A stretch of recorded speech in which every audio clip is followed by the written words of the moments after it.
하나님의 말씀은 출애굽기 4장입니다. 출애굽기 4장 24절로 26절, 출애굽기 4장 24절로 26절.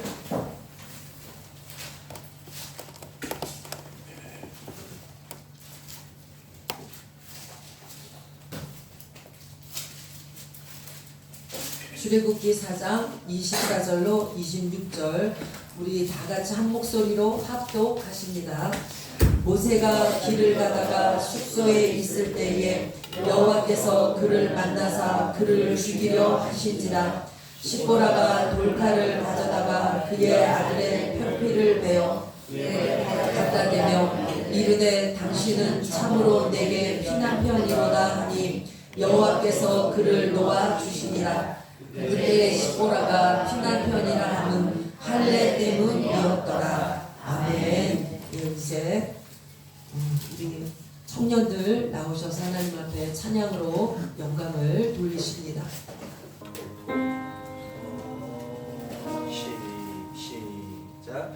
저장리 고리의 입술 아직 맺혀 있는 그때에 귀에 흐르는 소리 들리니 주성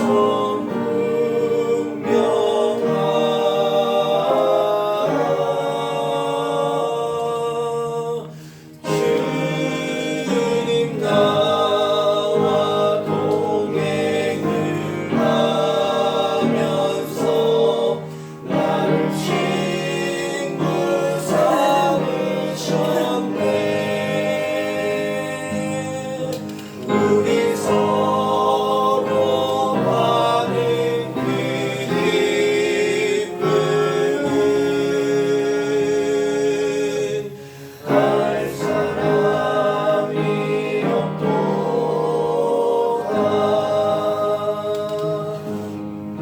그 정화한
아멘.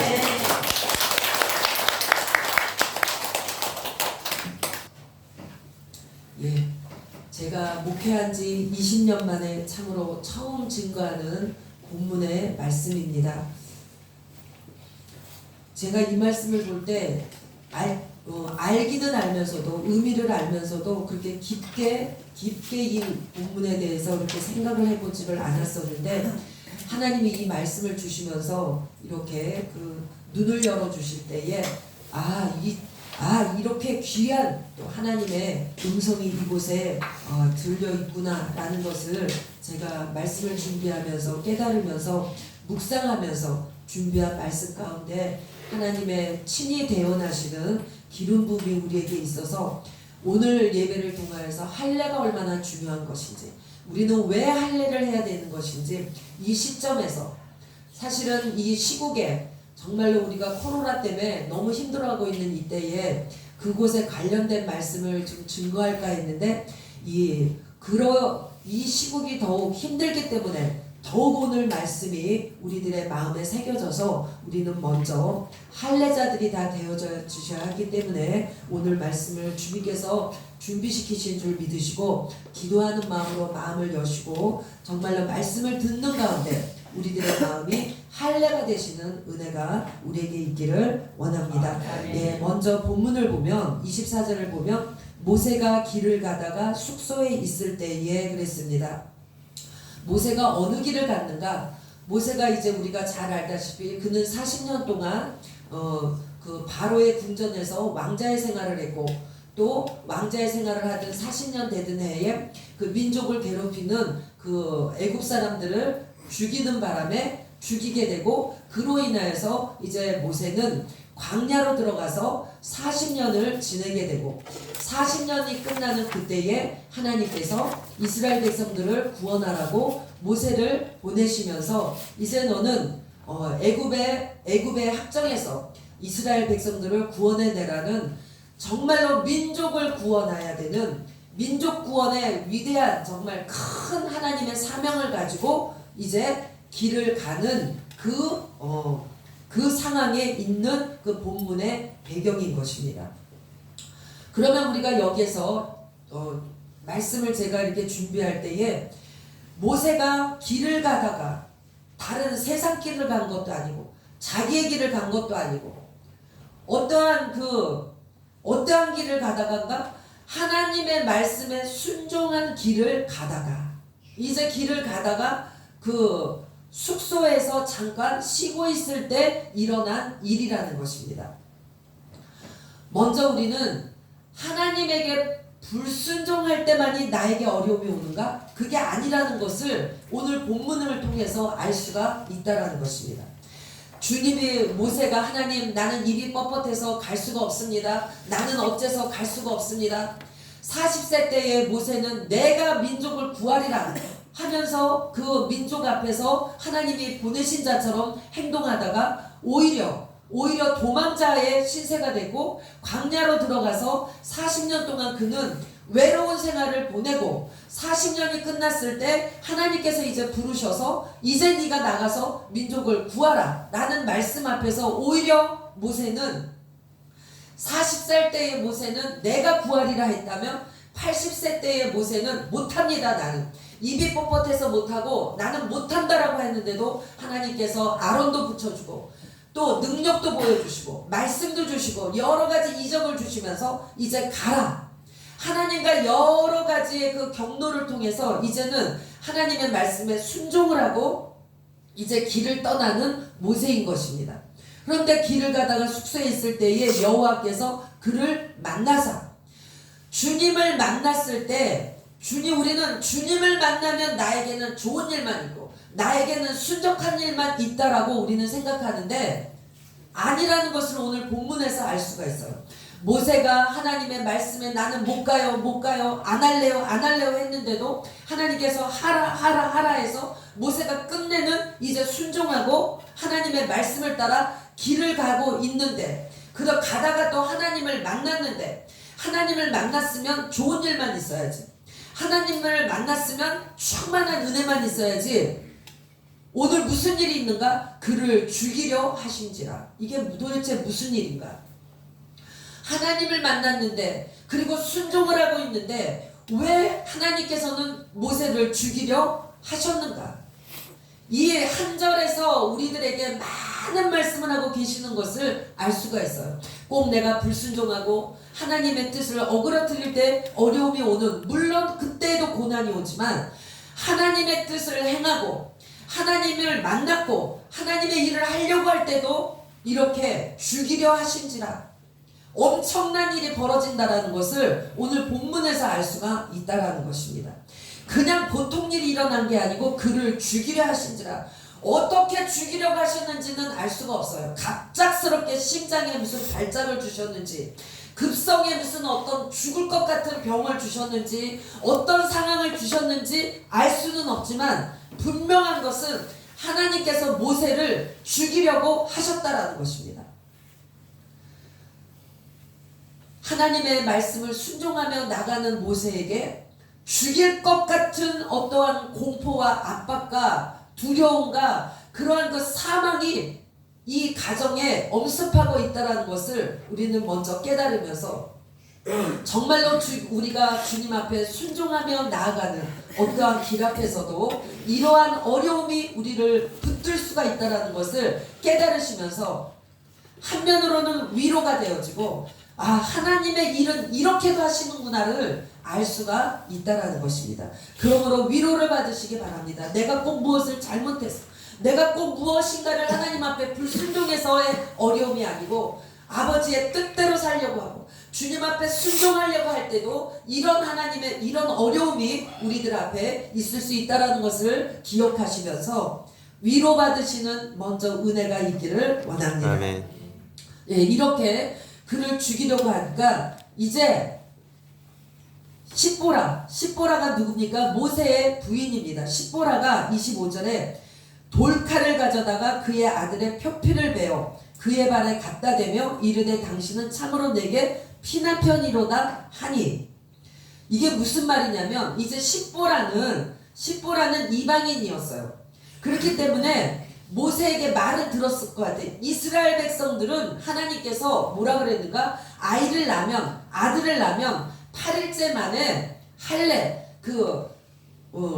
생식기의 표피를 베는 것이 할례인데, 그 일을 행하라고 이스라엘 백성이라면 그것이 증표였어요. 언약의 표징이었기 때문에 이스라엘에서 난 남자 아이들은 무조건 8일 만에 그 의식을 행했어야 된다라는 것입니다. 그런데 여기서 십보라는 이방인이었기 때문에 모세에게 아마 듣기는 들었을 거예요. 우리나라에서는 아들을 낳으면 이런 할례를 행하는데 할례를 행해야 된다라고 십보라가 말을 모세가 말을 했을 수가 있고 십보라는 듣고 있었을 것입니다. 그런데 안 했던 것 같아요. 그렇기 때문에 이제 하나님께서는 어떤 기회를 봐서, 어떤 때를 봐서 가장 적절할 때에 이제 십보라로 하여금 이제 하나님의 말씀에 순종할 수밖에 없도록, 십보라가 순간 모세가 죽을 것 같은 어떤 고난의 시간에 엄습해 있을 때 십보라에게 하나님께서 말씀을 하셨는지, 십보라에게 깨닫게 하셨는지 어떤지는 모르지만 금방 십보라가 알아차리고, 문제는 여기에 있었구나. 내 아들을 할례를 시켜야 되는데 남편인 모세가 우리 아들도 할례 시켜야 됩니다, 이스라엘 백성은 할례를 해야 됩니다라는 얘기를 듣고 들었는데 불순종하고 밀고 오다가 모세가 죽을 것 같은 어려움 앞에서 급박하게 십보라는 확 깨달은 것 같아요. 급작스럽게 돌칼을 가져다가 그의 아들을 표피를 베어서 그의 발에 갖다 대며 이르되 당신은 참으로 내게 피난편이로다 하니, 26절 여호와께서 그를 놓아 주시니라. 아멘. 급작스럽게 할례를 행해가지고 표피를 비어서 그 모세 발 앞에 갖다 놓으니까 하나님의 징계가 풀리면서 이제 모세를 하나님께서 놓아줌으로 인하여서 급한 죽을 것 같은 급한 환경에서 벗어나게 된 사건이 오늘의 본문인 것입니다. 우리는 여기에서 많은 것을 생각할 수가 있어요. 짧은 본문인데 많은 것을 생각하시면 할 수가 있는데, 첫 번째, 하나님의 부르심을 받고 순종하는 사람이라 할지라도 모세 편에서 생각할 때 하나님께 부르심을 받고 순종을 하고 나가는 사람이라 할지라도 자기에게 아직 하나님과 나 사이에 있어서 미처 깨닫지 못하는 어떤 일들을 알 수가 있다는 것입니다. 모세가 하나님 앞에서 너 이스라엘 애굽 백성을 구해라, 뭐해라, 이래라, 저래라 많은 명령을 받았지만 정작 모세가 자기 자신의 그 가족 중에 뭔가 하나님의 뜻을 이루어드리지 못한 일이 있다는 것은 깨달지를 못하고 있었다는 것입니다. 그로 인하여서 하나님은 사건을 통하여서 무엇 문제가 되고 있는 것들을 확 보여주셨다는 것입니다. 우리들이 신앙생활을 하고 나가는 일의 길에 있어서 우리가 하나님의 뜻을 따라 살지 못하는 어떤 일이 있을 때 하나님께 예배로도 순종을 하고 내가 봉사로도 순종을 하고 하나님의 뜻을 따라서 살려고 하고 있을 때에 나도 내가 미처 깨닫지 못하는 어떠한 일들이 있을 수가 있다라는 것입니다. 나는 하나님의 뜻대로 살려고 하는데 내가 보지 못하는 나와 또한 내 가족과 내 교회 안에 어떤 하나님 앞에 불순종하고 있는 일을 보여주실 때가 있다라는 것이에요. 근데 그것을 보여주시는 그 방법이 뭐였습니까? 모세를 죽이려고 하는 어떤 문제였다라는 것입니다. 죽일 것 같이 나를 압박하면서 달려오는 어떤 문제가 저와 여러분에게 있을 때는 하나님 앞에서 주여 내가 무엇을 아버지 앞에 순종한다라고 하나님의 뜻대로 살려고 하나님 했지만 그러나 아직도 내가 아버지 앞에 순종하지 못하는 어떤 것이 있습니까? 라고 우리는 하나님 앞에 여쭈어 봐야 된다는 것입니다. 십보라처럼 얼른 깨달음의 자리에 들어갈 수 있도록 하나님 내가 깨달지 못하는 게 있다면 아버지여 깨닫게 해주셔서 십보라가 하나님이 원하시는 것에 순종하고 그 일을 해결했듯이 하나님 십보라에게 주셨던 지혜를 우리에게 주셔서 우리는 문제 앞에서 우왕좌왕할 것이 아니라 십보라와 같이 신속하게 움직일 수 있는 그 지혜가 이 시간에 저와 여러분에게 있기를 원합니다. 아멘. 어떤 문제가 들어오면 이렇게 해야 될까 저렇게 해야 될까 이 방법도 썼다 저 방법도 썼다 내가 알고 있는 모든 방법을 총동원해요. 그러기 전에 먼저 하나님 앞에 엎드려 하나님 이것이 이 문제가 무엇 때문에 왔습니까? 십보라가 즉각적으로 깨닫고 즉각적으로 행동으로 옮길 수 있었던 것처럼 언제나 나를 십보라에게 주셨던 지혜로 붙드시고 십보라가 순종할 수 있었던 행동의 능력이 나에게 있게 해달라고 우리는 기도하셔야 되는 줄 믿습니다. 그 다음에 하나님께서는 또 이 본문을 통해서 말씀하시는 것이 무엇인가? 모세가 애굽에서 이스라엘 백성들을 구출해내기 위한 그것은 너무나도 큰 사명이었습니다. 너무나 엄청난 사명을 모세에게 주셨는데 아무리 이것은 뭘 뜻하고 있는가? 아무리 큰 일을 우리가 주님 앞에서 내가 순종한다 할지라도 먼저 되어져야 될 것은 하나님과 나 사이에 있어서 표피가 베어내어지는 할례 받는 일이 더 중요하다는 것을 하나님은 우리에게 말씀하고 계신다는 것이에요. 하나님 말씀 앞에 순종하면서 모세가 나가고 있는데 우리는 이렇게 말할 거예요. 하나님 내가 안 한다 그랬는데 내가 언제 간다 그랬어요? 내가 언제 이스라엘 백성 구한다 그랬어요? 40살 때 구하려 그러니까 잘못돼가지고 나는 40년 동안 광야에 가서 있을 수밖에 없었는데 그리고 거기서 조용히 살겠다 그러는데 하나님이 나타나셔가지고 가라 해가지고 가고 있는데 하나님 왜 이러시는데요? 저와 여러분은 저는 그렇게 하나님 앞에 반문하면서 왜 이러시는데요? 할 수밖에 없어요. 그런데 하나님께서는 그런 우리들에게 말씀하고 계시는 거예요.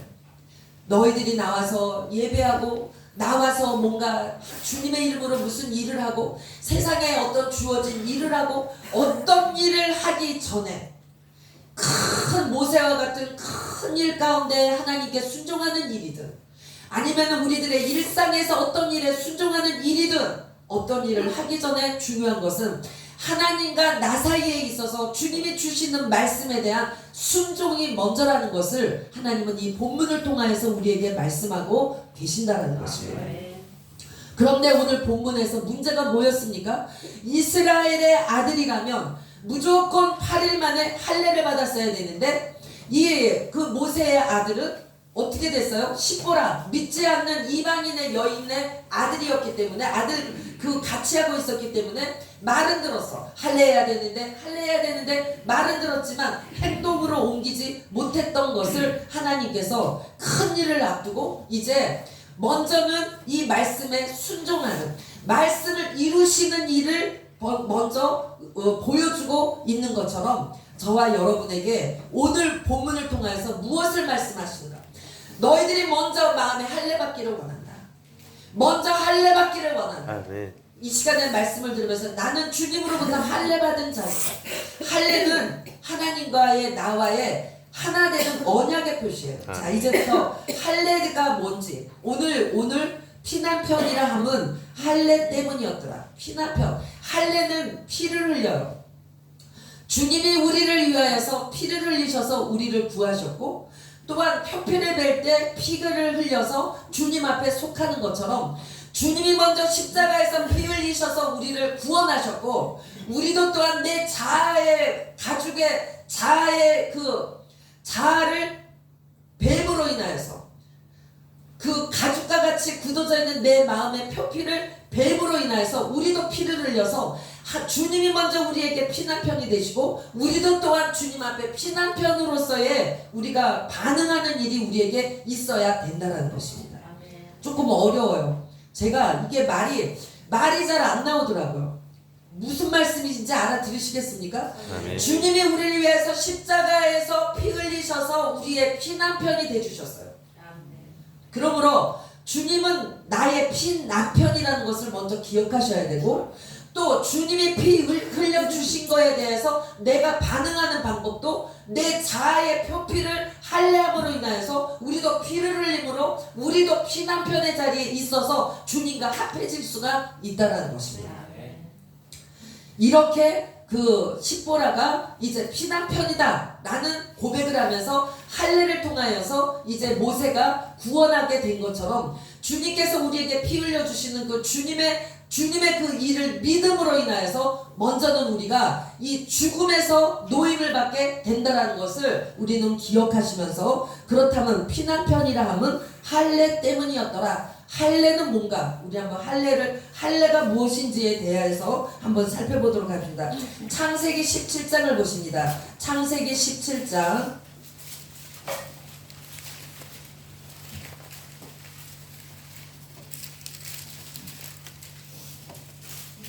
17장 9절을 보시면 하나님이 또 아브라함에게 이르시되 그런즉 너는 내 언약을 지키고 내 후손도 대대로 지키라. 하나님이 언약을 하셨는데 아브라함의 99세 때에 하나님 나타나셔서 이제 아브라함에게 언약을 하고 계셔. 너는 내 백성이 되고 바다의 모래 같을 것이고 내가 너를 이렇게 축복하고 쭉 말씀하시고 내가 너에게 이렇게 언약했는데 언약을 지키고 내 후손도 대대로 지켜야 될 언약을 말씀하고 있는데 그것이 뭔가? 10절 너희 중 남자는 다 할례를 받으라.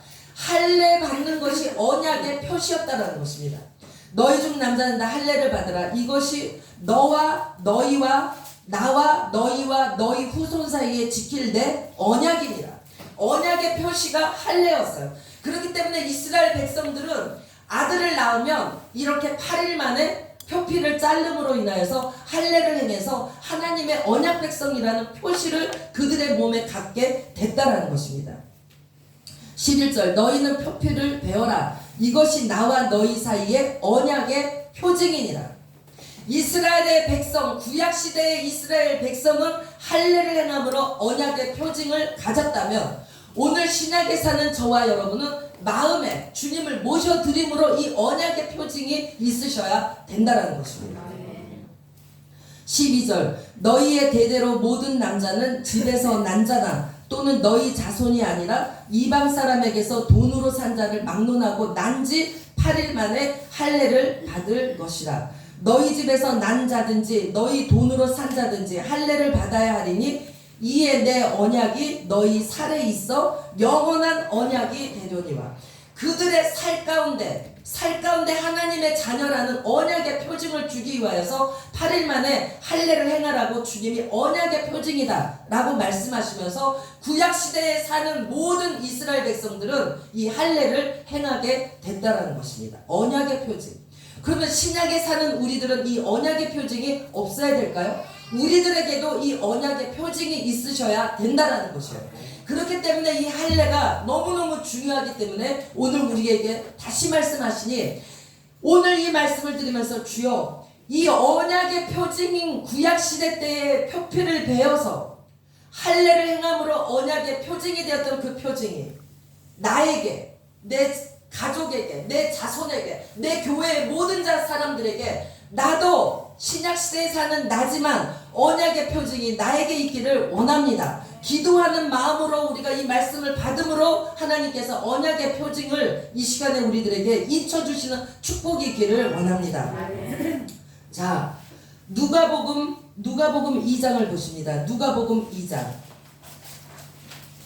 오늘은 말씀을 좀 많이 찾습니다. 정신들을 차리시고 오늘 말씀을 쭉 따라오시다 보면 할례가 이것이고 꼭 할례가 있어야 되겠구나 라는 것을 마음에 새기고 할례자들이 되시는 축복이 있을 줄 믿습니다. 누가복음 2장 24절. 할례할 8일이 되매, 누가복음 2장 24절. 할례할 8일이 되매 그 이름을 예수라 하니 곧 잉태하기 전에 천사가 일컬은 바니라. 예수님께서는 죄가 없으신 몸으로 이 땅에 육신을 입고 오셨는데 율법을 따라, 율례를 따라 하나님이 정하시는 그 법을 따라서 예수님도 할례를 받으신 것을 말씀하고 있어요. 2장, 누가복음 2장 21절. 누가복음 2장 21절. 할례할 8일이 되매 그 이름을 예수라 하니 곧 잉태하기 전에 천사가 일컬은 바로라. 예수님도 주님이 정하신 그 법에 따라서, 율법에 따라서 할례를 받으신 것을 알 수가 있어요. 그 다음에 22절. 모세의 법대로 정결 예식의 날이 참에 아기를 데리고 예루살렘에 올라가니 이는 주의 율법에 쓴 바 첫 해에 처음 난 남자마다 주의 거룩한 자라 하리라 한 대로 아기를 죽게 드리고 또 주의 율법에 말씀하신 대로 산 비둘기 한 쌍이나 혹은 어린 집 비둘기 둘로 제사하려 함이더라. 이게 무슨 말이냐면, 아이는 난지 8일이 되면 할례를 해야 되고, 엄마는 모세의 법대로 엄마는 33일 만에 정결 예식 결례를 행해야지만 완전히 할례가 끝나는 것이에요.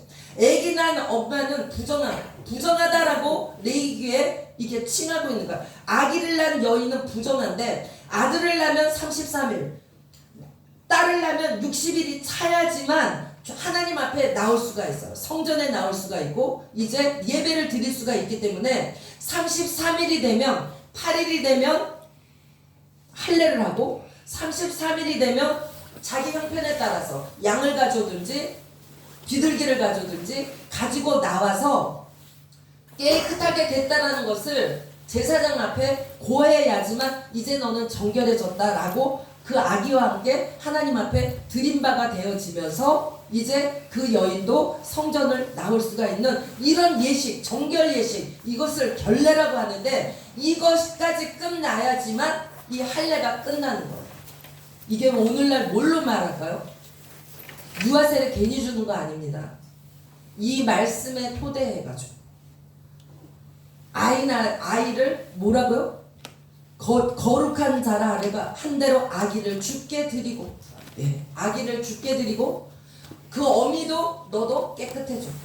하나님 앞에 드리는 거예요. 부모가 자녀를 드리고 하나님 앞에 이 자녀를 주셨으니 나도 함께 주님과 함께 깨끗함을 받으며 드린다라는 정결 예식. 이것이 오늘날로 말하면 유아 세례라는 것입니다. 예수님이 대표로 받으신 거예요. 예수님이 대표. 우리가 교회에서 간단한 예식을 하는데 그 예식은 다 성경에 이렇게 말씀에 토대해서 많은 예식을 치르지는 않지만 이런 예식 가운데 그러한 것들을 하나님께서 이렇게 우리에게 행해 오게 하셨다는 것이죠.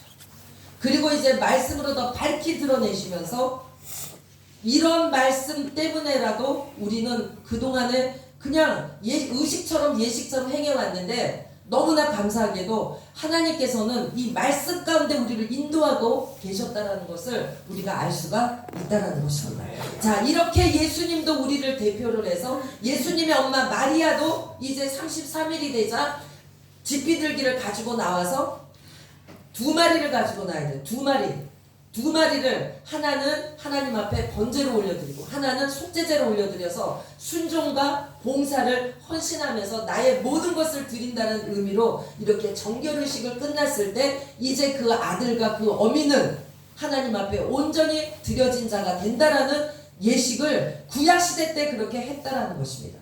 신약에 살아가는 우리도 때를 따라서 유아세례도 주고 세례도 주고, 그러니까 세례라는 것이 괜히 세례를 주는 게 아니라 하나님 앞에 이렇게 드려진다는 표시로 세례를 주는 이런 의식들을 했는데, 이제 이런 우리가 때로 새신자가 들어오면 세례도 주고 아이가 나면은 유아세례도 주고 여러 가지 이렇게 의식을 했는데, 그것도 중요하지만 이제부터 더 중요한 거, 왜 할례를 행해야지 되는가? 신명기를 보십니다. 신명기 10장.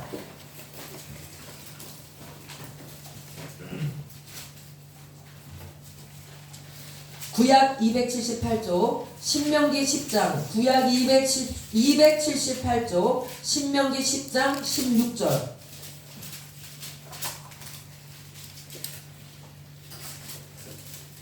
신명기 10장 16절. 그러므로 너희는 마음의 할례를 행하고 다시는 목을 곧게 하지 말라. 구약시대 때 모세부터가 표피를 베는 할례를 했는데, 왜 이게 모세가 쓴 말씀인데 왜 모세는 이 말씀을 또 기록해야 됐을까? 모세가 표피를 베는 어떤 그 의식적인 의식을 행하면서 모세는 깨닫고 느꼈을 것 같아요. 그리고 아무리 그 의식적으로 표피를 베는 할례를 행했다 할지라도 마음의 할례를 행하지 않으면 목이 곧아서 하나님의 말씀을 따를 수 없다는 것을 모세는 자신의 그 의식 행사를 통하여서 알았던 것 같아요. 그러므로 물론 그것도 중요하지만, 의식도 중요하지만 더 중요한 것은 마음의 할례를 행하라는 것입니다. 그리고 다시는 목을 곧게 하지 말라라는 것입니다. 하나님 앞에 목을 곧게 하고, 그 다음에 내 이웃에게 목을 곧게 하는 그 문제는 어디에서 오는가? 마음의 할례가 없기 때문이라는 것입니다. 그러므로 주님, 이 시간에 내 마음에 할례를 행하셔서 내 목이 굳어지는, 내 목이 고다지는 일이 없도록 주님, 이 시간에 내 마음에 할례를 행하시옵소서. 할례는 표징이라고 그랬어요. 하나님과 나 사이의 언약의 표징이라고 그랬어요. 30장 6절을 보십니다. 신명기 30장 6절. 조금 많이 찾지만 제가 될 수 있으면 그냥 차례대로 찾을 수 있게 준비를 했습니다. 신명기 30장 6절. 내 하나님 여호와께서 내 마음과 내 자손의 마음에 할례를 베푸사 너로 마음을 다하며 뜻을 다하여 내 하나님 여호와를 사랑하게 하사 너로 생명을 얻게 하실 것이며. 할례는, 우리들의 마음에 하는 이 할례는 결국 뭐와 연결이 됩니까? 생명과 연결이 됩니다.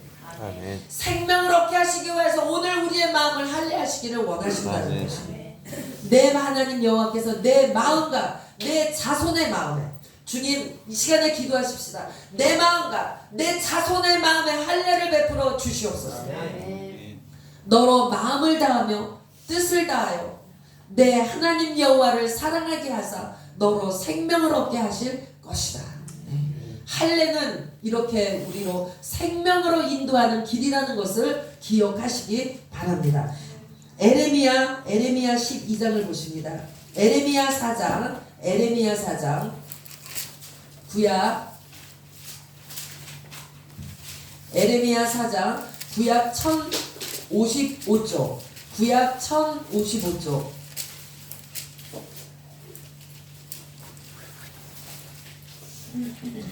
구약 1055조 에레미야 4장 3절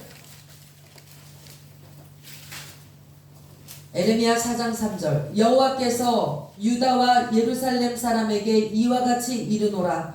너희 묵은 땅을 갈고 가시덤불에 파종하지 말라. 마음의 할례는 뭐냐? 내 그냥 묵은 땅, 가시로 가득 차 있는 내 이 묵은 땅, 나를 찌르고 남을 찌르고 그냥 가시로 찔러대는 우리들의 마음 땅, 묵어있는 마음 땅을 어떻게 하라고요? 갈아엎으라는 것입니다. 기경하라는 것이에요. 마음 땅을 기경하는 것이 할례라는 것입니다. 마음 땅 이렇게 가시로 묵어있고 가시덤불이 가득 차 있는 데다가 파종해봤자 씨를 뿌려봤자 열매 맺지 못하기 때문에 먼저 해야 될 일은 마음 땅을 갈아엎으라는 것이에요. 마음 땅을 갈아엎는 그것이 할례라는 것입니다. 아멘. 4절 유다인과 예루살렘 주민들아, 유다인과 예루살렘 주민들아, 너희는 스스로 할례를 행하여, 스스로 이 시간에 말씀을 들으시면서 스스로가 돼야 됩니다. 스스로 무슨 스스로? 결단이 돼야 돼. 아, 할례가 이렇게 중요하구나. 내 이 묵은 땅, 가시덤불이 가득한 내 이 마음 땅이 갈아엎어져야 되는구나. 스스로 생각하고 기도하셔야지 돼요. 그러므로 잘 들으셔야 됩니다. 몰라서도 우리가 못했던 것들을 오늘 들려주시면서 하기를 원하시는 거예요. 갈아엎기를 원하시는 거예요. 스스로 할례를 행하라. 스스로 내 마음을 갈아엎기 위해서 스스로 깨닫고 아멘입니다. 주여 아멘입니다.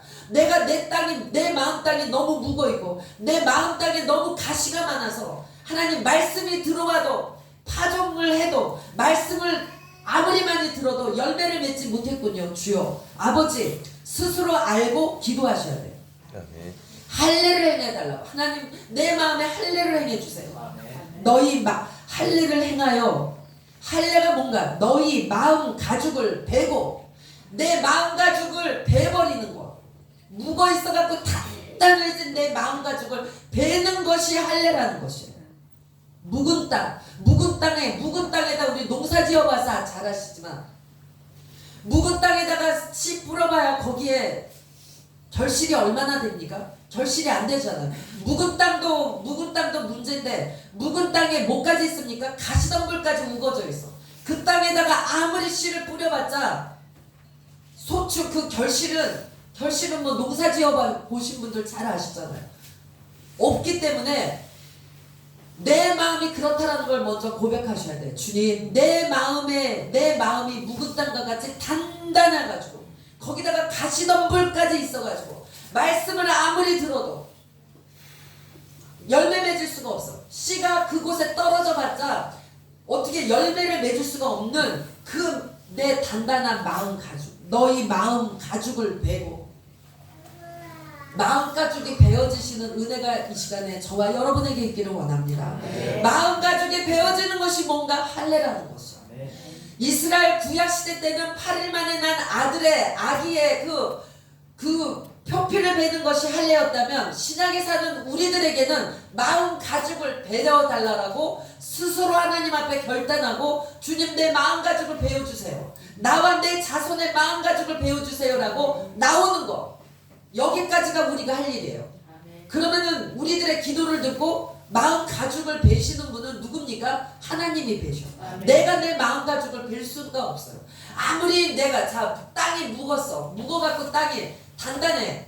돌짝밭이고 단단한 밭이야. 땅 스스로가 네 땅이 기경돼야 되는데 땅 스스로가 이거 땅이 기경돼야 되는데 한다고 해서 땅이 기경되겠습니까?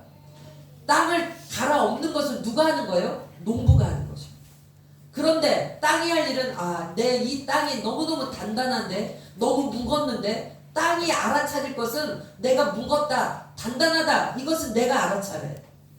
그 땅이 암암리에 하늘을 향해서 내 땅이 너무 딱딱한데 좀 갈아주세요. 갈아엎어주세요. 그래서 하나님이 비도 주고 모도 주고 해가지고 땅이 기경되어져서 그것이 쓸모있는 땅으로 되는 것처럼 농부가 가서 기경을 하는 것처럼 농부 되시는 우리 주님께서 오늘 우리들의 묵은 땅을 갈아서 할례시키셔서 말씀이 떨어질 때 그 말씀이 새가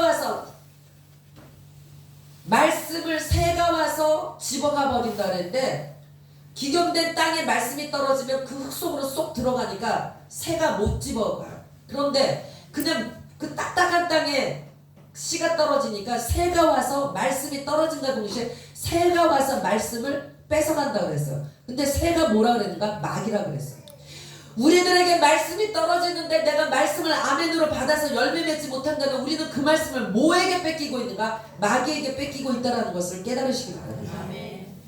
그러므로 주님, 내 이 묵은 땅이 갈아져가지고 가시덤불이 가득한 내가 이 시간에 기경되어져서 이제부터 말씀이 떨어질 때 아멘으로 화답한 그 말씀이 내 마음에서 뿌리가 내려서 열매가 맺어지고 정말 주님의 그 원하시는 열매 있는 자가 되는 자리로 내가 갈 수 있게 해달라고 정말로 기도하시면서 그 은혜의 역사가 오늘 우리에게 일어나게 하실 줄 믿습니다. 가죽을 베고 나 여호와께 속하라. 4절 나 여호와께 속하라. 마음 가죽을 베야지만 할례를 해야지만 하나님께 속할 수가 있다라는 것입니다. 그리하지 아니하면 너희 악행으로 말미암아 나의 분노가 불같이 일어나 사르리니 그것을 끌 자가 없으리라. 오늘 우리가 마음에 할례를 받아야 되시는 목적, 이유 여기 다 나와 있어요. 받아도 되고 안 받아도 되고가 아니고 마음 가죽을 베고 하나님께 속하셔야지. 할례를 받고 표징을 받아서 하나님께 속하셔야지. 그리하지 아니하면 너희 악행으로 말미암아. 악행이 뭔가 우리 그 마음이 그렇게 단단하고 우리 마음이 묵어있다는 걸 알면서도 하나님 앞에 기도하지 않는 거예요. 하나님 내 마음 가죽을 좀 베주세요. 하나님 내 마음을 좀 기경해 주세요라고 기도하지 않고 그대로 두는 것이 악행이라는 것입니다. 그러자 어떻게 된다고요? 악행으로 말미암아 나의 분노가 불같이 일어나 사르리니 그것을 끌 자가 없다라는 것입니다. 이런 일이 일어나기 전에 하나님 내 마음에 할례를 행하여 주시옵소서. 내 마음에 할례를 행하여 주시옵소서. 오늘 이 말씀이 정말로 우리들에게 씨 뿌려지시는 은혜가 있기를 원합니다. 지금 조실 때가 아닙니다. 네. 로마서 2장을 보십니다. 로마서 2장. 조금 딱딱하고 딱딱하지만 제가 오늘 이렇게 쭉 찾으면서 하는 것은 정말 할례가 필요합니다.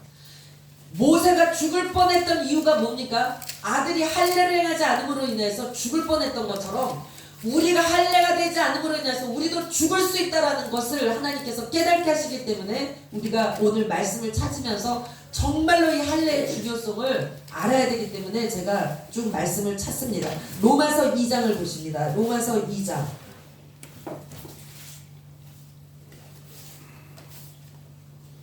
28절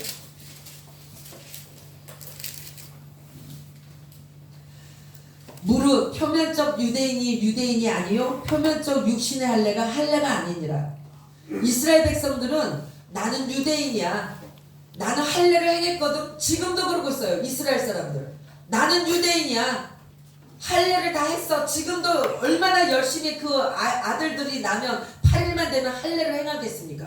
그리고 다 됐다라고 생각하고 있는 아직도 이스라엘 사람은 그렇게 하고 있다 그 말이에요. 이 로마서가 쓰여진 2000년 전쯤 그때나 지금이나 똑같이 이스라엘 사람들은 아직도 그러고 있다라는 것입니다. 그런데 여기서 뭐라 그러냐면 너희가 유대인이라고 하는 그것이 유대인이 아니야. 네가 지금 8일 만에 할례를 행했다고 그게 다 할례가 아니야 라고 말하고 있는 것이요. 29절 오직 이면적 유대인이 유대인이며 할례는 마음에 할지니 영에 있고 율법 조문에 있지 아니한 것이라. 할례는 마음에 할지니 할례를 마음에 하면 우리도 하나님의 유대인이 된다라는 것입니다. 실질적인 유대인이 되는 것이에요. 할례를 마음에 하면. 마음에 할지니 영에 있고 율법 조문에 있지 아니한 것이라. 그 칭찬이 사람에서가 아니요 다만 하나님에게 선이라. 우리가 이 말씀을 듣고 깨닫고 주님 내 영에 주님 나에게 주님 할례를 행하여 주시옵소서. 우리가 청하고 주님 내 마음 가죽을 베어주세요. 내 이 묵어있는 이 마음 가죽을 베어주세요. 묵어있는 내 땅을 기경하여 주세요. 하나님 도와주세요. 내 마음을 할례시켜주세요 라고 나가서 하나님 앞에 할례를 받는 이 사람은 칭찬을 받는다. 칭찬을 하나님 앞에 사람에게서가 아니라 하나님에게서 칭찬을 받는 일이라는 것입니다. 그러니 할례가 중요하지 않겠습니까? 주님 할례를 행하여 주시옵소서. 내 마음의 이 시간에 할례를 행하여 주시옵소서. 내 이 묵고 단단한 이 마음가짐을 베어 주시옵소서. 그래서 에스겔에 부드러운 마음을 주고, 부드러운 마음, 저와 여러분이 부드러운 마음이 되기를 원합니다. 부드러워 졌는가 하면 하나님이 찔러보시면 또 안 부드러워. 조금 됐는가 해서 찔러보시면 또 안 돼서 언제까지나 그래. 주님 속히 마음의 할례를 행하여 주시옵소서. 골로새서 2장을 보시면 이제 다 돼가요. 골로새서 2장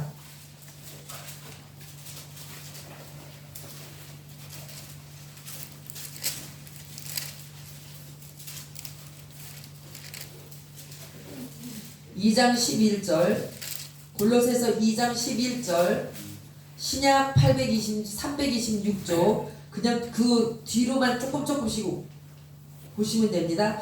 골로새서 2장 11절, 또 그 안에서 너희가 손으로 하지 아니한 할례를 받았으니 곧 육의 몸을 벗는 것이요 그리스도의 할례니라. 이게 너무 중요해. 육의 몸을 벗는 것, 손으로 하는 할례가 중요한 게 아니라 지금 우리는 그거랑은 상관이 없고 뭘 해야 된다고요? 육의 몸을 벗어야지 돼. 육의 몸을 벗는 거. 그것이 그리스도의 할례라는 것입니다. 육의 몸을 벗으세요. 그래서 20년 동안 날마다 자아를 죽이세요. 날마다 내려놓으세요. 맡기세요. 죽으세요. 그게 뭡니까? 육의 몸을 벗는 일을 지금까지 해왔다라는 것이요. 그것이 그리스도의 할례니라. 12절 너희가 세례로 그리스도와 함께 장사되고 또 죽은 자들 가운데서 그를 일으키신 하나님의 역사를 믿음으로 말미암아 그 안에서 함께 일으키심을 받았느니라. 이게 할례라는 거야. 12절이 할례라는 거예요. 주님과 함께 죽고 주님과 함께 살았다라는 것을 믿는 것, 이것이 오늘날의 그리스도의 할례라는 것입니다. 아멘. 먼저는 아멘. 첫째는 그것을 믿으셔야 돼요. 주님, 내가 주님과 함께 죽었군요. 내가 주님과 함께 또 살아났군요를 믿는 것. 그러므로 그리스도의 생명이 내 안에 들어오게 하는 것. 이것이 할례라는 것이야. 아멘. 이것이 큰 의미의 할례고, 또 날마다 죽음으로 또 나는 육적 몸을 벗는 그리스도로 옷을 입는 할례를 또 날마다 행해야 되는 것이야. 11절과 12절이 날마다 우리 안에서, 12절은 한 번 일어나야 되고 11절은 날마다 일어나셔야 돼요. 아멘. 아, 내가 주님과 함께 죽었구나. 그러므로 주님과 함께 살아나서 일으킴을 받았구나. 주의 생명이 내 안에 들어오셨구나. 아, 나는 할례를 받았구나. 언약의 표징을 받았구나. 아멘. 12절이 일어나셔야 돼요. 믿어지셔야 돼요. 그리고서 11절 날마다 육의 몸을 벗는, 날마다 육의 몸을 벗고 그리스도로 옷을 입는 할례가 날마다 진행되셔야 된다는 것입니다. 그러므로 숙제, 골로새서 2장 11절과 12절을 붙들고 기도하셔서 주여 이 역사가 나에게 일어나게 도와주시옵소서. 기도 제목입니다. 기도 제목. 자, 우리 한번 서로 보시면서 서로에게 다짐하십니다. 골로새서 2장 11절 12절을 붙들고 기도하십시다. 자, 기도하십시다. 다시 입을 다물고 있는 분들 다시 하세요. 다시 시작. 골로새서 2장 12절 날마다 일어나세요. 왜 내가 시키는가? 입으로 시인해서 마음에 의에 이르고 구원에 이르는 거죠. 때로 제가 여기 단에서 시키는 거 그냥 시인하세요. 입으로 시인할 때 내 마음에 믿음이 생긴단 말이에요. 네. 지금 말씀을 막 쭉 듣고 있는데 이 말씀 들으면서 다 잊어먹어. 근데 내가 지금 입으로 시인하면서 새겨져가지고 나도 모르는 사이에 아, 육적 몸을 벗는 것이 할례야? 그리고 내가 주님과 함께 죽었고 주님과 함께 살았다는 것을 믿는 것이 할례되는 거라고? 그렇다면 우리는 해야죠. 아까 뭐라 그랬어요? 이것을 행하는 자들은 생명으로 나가지만 이것을 행하지 않는 자는 하나님의 진노에서 벗어나지 못한다고 했기 때문에 해도 되고 안 해도 되고가 아니라는 것입니다. 너무 중요한 말씀이에요. 이제껏 20년 동안에 사실은 전한 말씀이 이 말씀이에요. 왜 내가 생명으로 거듭나야 되는가? 생명으로 거듭나는 그것이 할례받는 순간이기 때문인 것이에요. 근데 문제는 거듭나서 할례를 받아놓고 거듭나놓고 11절을 안 하는 거야. 육적 몸을 벗는 할례를 행하지 않기 때문에 하나님은 오늘 우리에게 또 말씀하고 계신다는 것입니다. 이것이 뭔가? 13절. 또 범죄와 육체의 무할례로 죽었던 너희를, 범죄와 육체의 무할례로 우리는 육체에도 할례 받은 적이 없어요. 여기 남자들이 많지만 할례 받으셨습니까? 난지 8일 만에 할례 받았어요? 받은 사람이 없어. 난지 8일 만에. 그래서 그것 때문에 하나님의 약속에 의해서 죽어 있었다라는 것입니다. 너희를 하나님이 그와 함께 살리시고, 그랬지만 예수 그리스도로 인하여서 함께 살리셨다라는 것입니다. 아멘. 우리의 모든 죄를 사하시고 우리를 거스리고 불리하게 하는 법조문으로 쓴 증서를 지우시고, 구약시대 때는 그렇게 할례를 받아야지만 살았지만 이제 그것들을 다 지워버리시고 제하여 버리시고 십자가에 못 박으시고, 15절. 통치자들과 권세들을 무력화하여 드러내어 구경거리로 삼으시고 십자가로 그들을 이기셨느니라. 그런데 아직도 율법을 갖다 들이대, 율법으로 해야 되고 안 해야 되고를 들이댈 때가 너무너무 많이 있다라는 것입니다. 율법은 하나님께서 십자가에다 못 박고 이기셨고 구경거리를 삼으시고 십자가로 다 이겨버리셨는데 아직도 하나 말하라에 속해가지고 율법의 문서를 들이대는 자리에서 아멘하고 있는 사람들이 너무너무 많이 있다라는 것입니다. 주님이 다 십자가에서 끝내버리셨어요. 그것은 끝내시고 이기셨고 구경거리가 되게 만드신 그 일 가운데 내가 또 빠져가지고 마음가짐을 베지 못하고 단단함 속에 육적 몸을 벗지 못하고 있으니까 하나님이, 얘들아 내가 다 십자가에다 못 박아버리고 뭐라고요? 조문으로 쓴 증서를 지우시고 제하여 버리고 십자가에 못 박았는데 너희들 왜 다시 또 마음의 할례를 행하지 않고 문서에 따라가지고 하나 마라의 교회법에 묶여가지고 이거다 저거다에 딸려다니고 잘 믿는답시고 그렇게 하고 있느냐라고 주님 오늘 우리에게 말씀하고 계시는 것을 들으시는 은혜가 있기를 원합니다. 아멘. 십자가로 그들을 이기셨느니라. 그때도 이기셨고 오늘도 이기고 계셔. 그러므로 주님, 내 안에서 율법으로 행하고자 하는 모든 유혹과 미혹과 율법에 붙들려 있는 것들은 다 제하시고 이미 주님께서 십자가에서 이기신 그 이김만이 나에게 있게 하여 주시옵소서. 3장을 보십니다. 3장 3절. 이는 너희가 죽었고 너희 생명이 그리스도와 함께 하나님 안에 감추어졌습니다. 우리 생명이신 그리스도께서 나타나실 그때에 너희도 그와 함께 영광 중에 나타나리라. 우리의 생명이신 그리스도, 나의 생명이신 그리스도, 나의 생명이신 그리스도, 나의 생명이신 그리스도라고 주여, 내가 주님과 함께 죽었고 내가 주님과 함께 살아서 당신이 나의 생명이 되셨습니다라고 아멘으로 모셔드리는 것, 내 안에 모셔드리는 것이 그게 1차적으로 마음의 할례를 받는 그 모습인 것이요, 그것이 표징이 된다는 것입니다.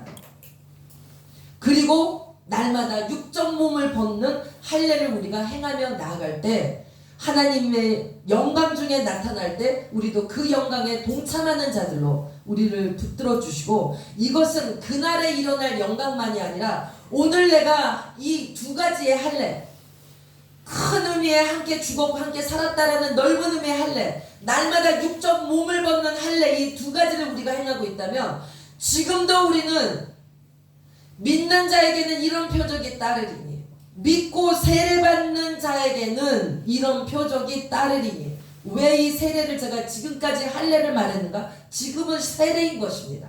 믿고 입으로만 믿습니까? 제가 금요일날 말씀을 전했는데 입으로만 믿는 것이 아니에요. 마지막으로 우리 누가복음을 보고 말씀을 맺도록 합니다. 누가복음, 마가복음,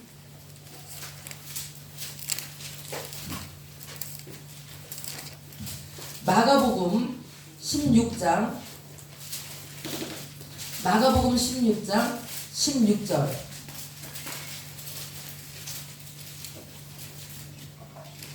마가복음 16장 16절. 믿고 세례를 받는 사람은 구원을 얻을 것이요 믿지 않는 사람은 정죄를 받으리라. 믿고 세례를 받는 사람, 믿고 세례를 받는, 그냥 표면적으로 뭐 이 사람은 성부와 성자와 성령의 이름으로 세례를 줍니다 하는 그 표면적인 세례 말고, 그러면 세례가 뭡니까? 지금까지 말씀을 의하면은 할례인 것이에요. 뭡니까? 나는 주님과 함께 죽었고 난 주님과 함께 살았고, 그러므로 인해서 내 육적 몸을 벗기 위해서 날마다 할례를 행하는 그 사람, 그것이 바로 믿는 사람이라는 것입니다. 그 사람은 구원을 얻을 것이요, 여기에서 영혼의 구원만이 아니고 날마다의 삶 속에서도 구원인 것입니다. 우리가 살아있는 동안에 필요한 모든 것에서의 구원인 것이에요.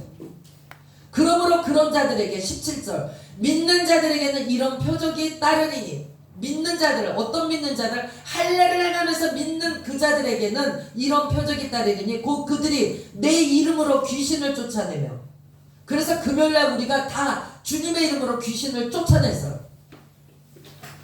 내가 정말로 주님을 믿고 할례를 받기를 원하고 그 할례를 믿고 날마다 내 안에서 그것을 이루면서 믿는 그 사람은 귀신이 역사할 때 내가 쫓아낼 수 있고 남도 쫓아내줄 수가 있다는 것입니다.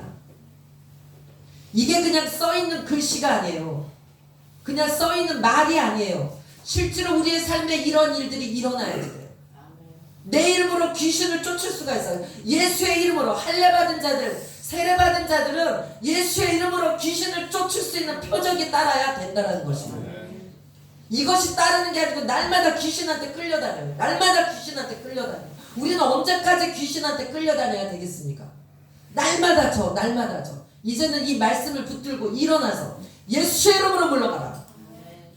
나와 내 가정과 교회의 역사는, 귀신의 역사는 예수의 이름으로 물러가라.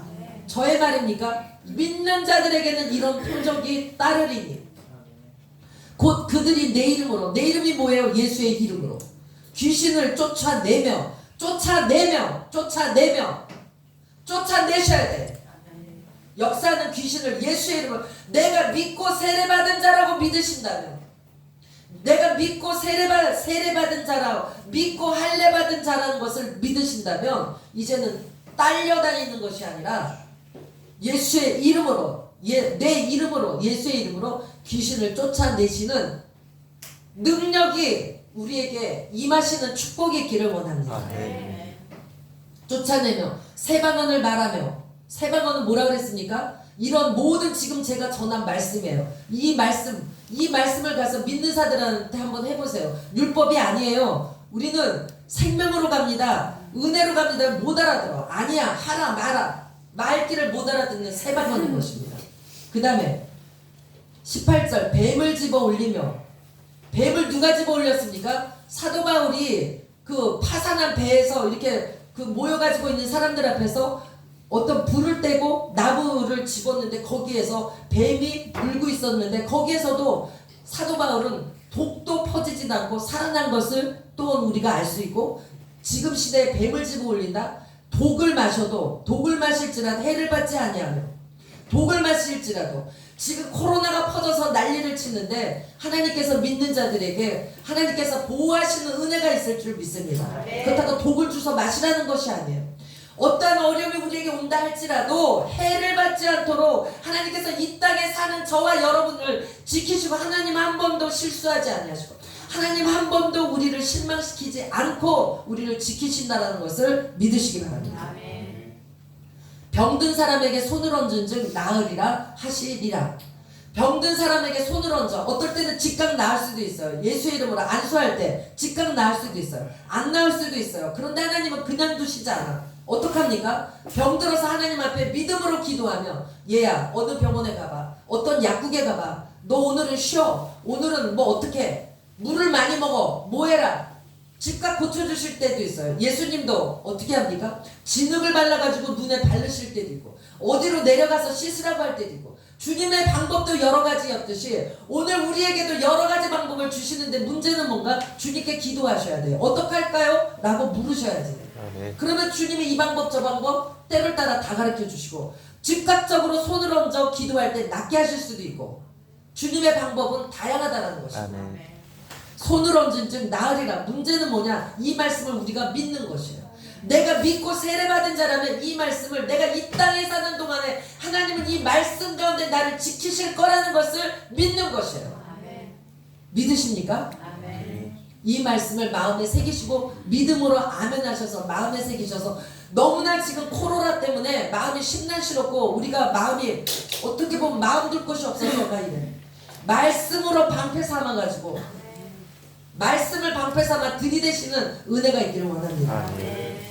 20절 제자들이 나가 두루 전파할세 주께서 함께 역사하사 주께서 이 시간에도 함께 역사하시는 줄 믿습니다. 여러분들의 삶의 현장에서 주께서 함께 역사하사 우리들의 삶의 현장에 주여 당신이 나와 함께 역사하셔야지 내가 살 수가 있나이다. 함께 역사하사 함께 역사하사 그 따르는 표적 주님이 함께하고 계신다라는 표적이 우리들의 삶에 날마다 넘치시는 은혜가 있기를 원합니다. 표적으로 말씀을 확실히 증언하시니라. 저는 이 20절을 붙들고 기도하기로 결단했습니다. 주여 제가 말씀을 증거하는 자라면 이 20절의 표적이 증언으로 따라야 되지 않겠습니까? 말씀 전해놓고 그냥 아유 저 목사님 오늘 왜 저러는 거야? 그냥 왜 저렇게 길게 하는 거야? 오늘 길었어요 사실. 그런데 아직 시간은 많이 안 됐는데 오늘 엄청나게 길게 하고 있어요 지금. 제가 여기서 길게 말만 하고 내려가면 무슨 소용이 있겠습니까?